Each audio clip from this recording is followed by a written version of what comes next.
बिस्मिल्लाहिर्रहमानिर्रहीम। बुजुर्ग रिटायर्ड जावेद अहमद सती बिहान काउटा। आज हम ये पिंडी में हैं और जो हमने ये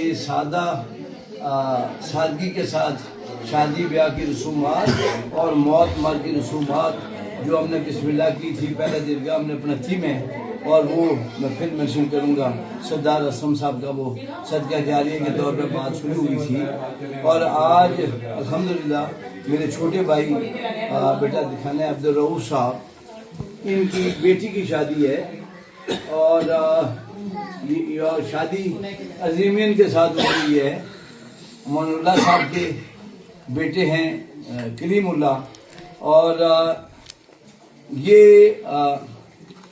मैंने अब्दुल रऊफ साहब से को बल्कि कहा कि आप अपनी ख्वाहिश के मुताबिक बड़ी शादी करना चाहें छोटी करना चाहें, तो रऊफ साहब ने कहा नहीं, अगर ये तहरीक का हिस्सा हम खुद नहीं बनेंगे तो फिर हम दूसरे को कहना हमारे लिए इतना आसान नहीं होगा। जब हम मिसाल कायम करेंगे, मैं रऊफ साहब का और ख़ास करके रऊफ साहब की मिसिस का और बच्चों का भी मैं शुक्रगुजार हूँ।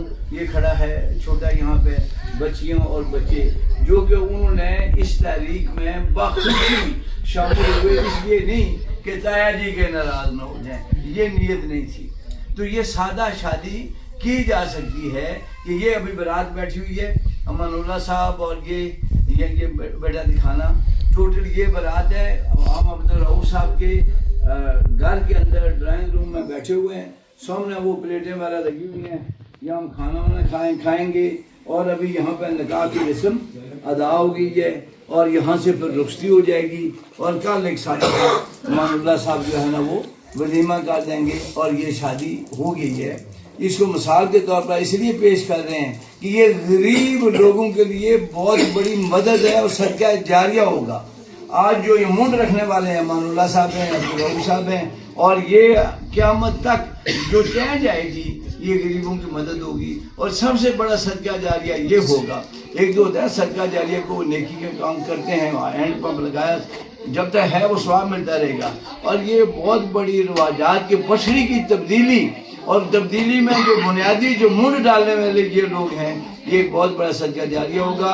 और मैंने सबका जितने भी हैं अमानुल्लाह साहब, इनके भाई, इनका कुंबा क्या कुंबा तो हमारा एक ही है, सबका मैं शुक्रगुजार हूँ कि जिन्होंने इसको सपोर्ट किया। और सादा शादी आज यहाँ पे हमने सब ने मिल के, और मौलवी साहब ने दुआ करते हुए बताया कि इस किस्म की जो शादियाँ हैं ये बाबरकत शादियाँ इनको कहा जाता है, या किसी किस्म की कोई खराफात। और ये हमारे बाप दादा की भी नीयत यही होती थी और उनका अमल भी यही होता था। लोगों को पता होगा कि उस वक्त हमारे वालिद साहब फजलाई साहब ढोल बाजे वगैरह के कितने खिलाफ थे और दूसरा उक्का नस्वार वगैरह के कितने खिलाफ थे। आज साबित होता है बात उक्का वगैरह से शुरू हुई थी, नस्वार से शुरू हुई थी, कहाँ पे वो मुर्शियात पे जाके एंड भी नहीं हुई है, अभी जारी है। और वो जो ढोल बाजा अभी समझ आती है कि उसमें क्या है, अभी क्या नाच गाना वगैरह किधर जाके पहुंचा है। वो बुनियादी तौर पर वो विजन रखते थे कि ये बुनियाद से इसको काटा जाए ताकि ये चीज़ें खराफात किसी जगह हमारी आने वाली नस्ल को तबाही की तरफ ना लेके जाएँ। ये सारा ये अल्लाह ताला उनको ये सवाब अता फरमाना, ये अल्लाह ताला उनको कब्रों में, उनको रूह में, जहाँ पे भी वो हैं उनके दर्जात बुलंद फरमाना। सल्लल्लाहु अलैहि वसल्लम मोहम्मद व आलिहि व सहबिही अजमईन बिरहमतिही।